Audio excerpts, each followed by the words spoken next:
Panthers family, you can feel it in the Queen City air, that buzzing edge between pride and pressure, between what we've already seen and what this team still wants to be. After Buffalo, the soundtrack in Charlotte changed. The pads still thud the same in practice, but the silence afterward says everything. Coaches look at the tablet, players stare at the turf, fans scroll their timelines waiting for something, anything, to hit different. And in the middle of all of it, there's one bright spark that has turned into a flare. A rookie who's been punching through Sundays with a motor that won't quit. But a spark alone can't light a whole stadium, not week after week, not with the schedule that's coming. Smash that subscribe button, drop a like, and comment below. This community runs on real fans like you. That rookie is Nick Scorton. Say the name, feel the weight. He's been the best edge rusher on this roster, the guy winning off the snap, bending, straining, chasing when the play should be dead. It's his strain that pops on film, and it's his isolation that's starting to sting. DJ Wonnum has been up and down. Pat Jones is out for the season. Princely Umanmielen flashes then fades, and last week he graded out at the bottom per PFF. When the Bills walked out with a win, it wasn't just the scoreboard. It was a stat sheet that felt like a siren. 8 total quarterback pressures.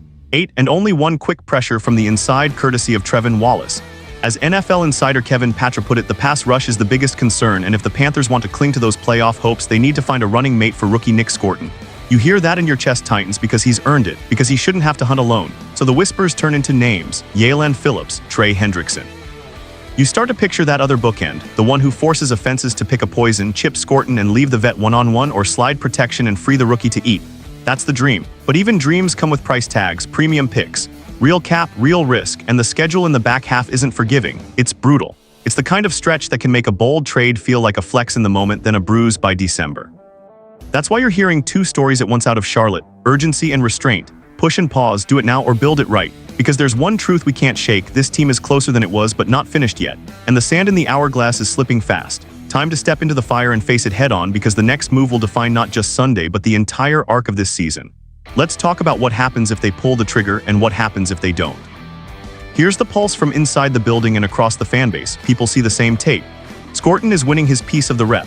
When protection slides, when backs chip, when tight ends stay attached, he still finds ways to dent the pocket. That's effort, that's DNA. But complementary rush changes the math, and right now the math isn't friendly. The Bills game drew a red circle around it. 8 pressures won't beat elite quarterbacks. It won't even rattle average ones. And in this league, if you can't close, you chase. When you chase, you crack. The defense's turnaround against the run didn't hold, the pocket got clean, and a winnable game got away. Zoom out and you see the shape of a rebuild that's working. Teteroa McMillan looks like a Rookie of the Year contender, a playmaker who demands safety help and changes coverages before the ball is snapped. Mitchell Evans is stacking grades like a veteran, owning the details and carrying the highest PFF mark among rookies. That's not noise, that's culture. It means the pipeline is real. But pipelines need finishers, and the pass rush is the missing piece that takes good Sundays and hardens them into wins. Princely Umanmielen's flashes prove the traits are there, yet the consistency isn't. DJ Wonnum offers snaps, but not enough heat, so the conversation shifts from if to how.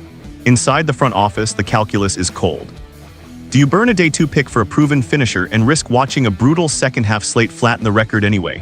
Or do you hold your assets, hunt premium traits again in April, and trust coaching to squeeze more pressure out of what you already have? Dan Morgan's job is to protect the runway. Dave Canals' job is to maximize the room he's got today. That suggests a hybrid answer. Get creative with scheme now: more simulated pressures, more wide 9 looks for Scorton, more A-gap mugging with Trevin Wallace to force protection tells, and keep the picks dry powder unless the price drops to a win-win. A mid-tier veteran rental at the right number, that plays. A splash that costs the future, that's tougher. And the crowd, it's split down the middle, and it's beautiful because it's honest. You hear the urgency: go get him, don't waste the rookie's window. Let the kid hunt with a partner. Then you hear the patience: don't mortgage the build, don't chase headlines, draft the next bookend and grow 2 monsters at once. Both sides love the same thing: the jersey, the city, the idea that this team is finally pointing the right direction even if the climb still takes time. That tension is fuel, that noise is energy. It's why Bank of America Stadium still spikes when the defense wins a 3rd and long even after a rough week. Here's the truth that unites all of it. Whatever happens at the deadline, the identity is forming: relentless effort, smarter drafting, and a defense that hunts. Nick Scorton is the ember. The second rusher, whether he arrives by plane this fall or walks on stage next spring, turns ember into blaze. If the call comes and the price is right, do it. If not, don't flinch, tilt the scheme. Win with design, keep building. Because momentum is fragile, but belief is contagious, and this locker room has both. Comment below. This space belongs to everyone who lives and breathes the Carolina Panthers. We're alive, we're loud, and we're just getting started.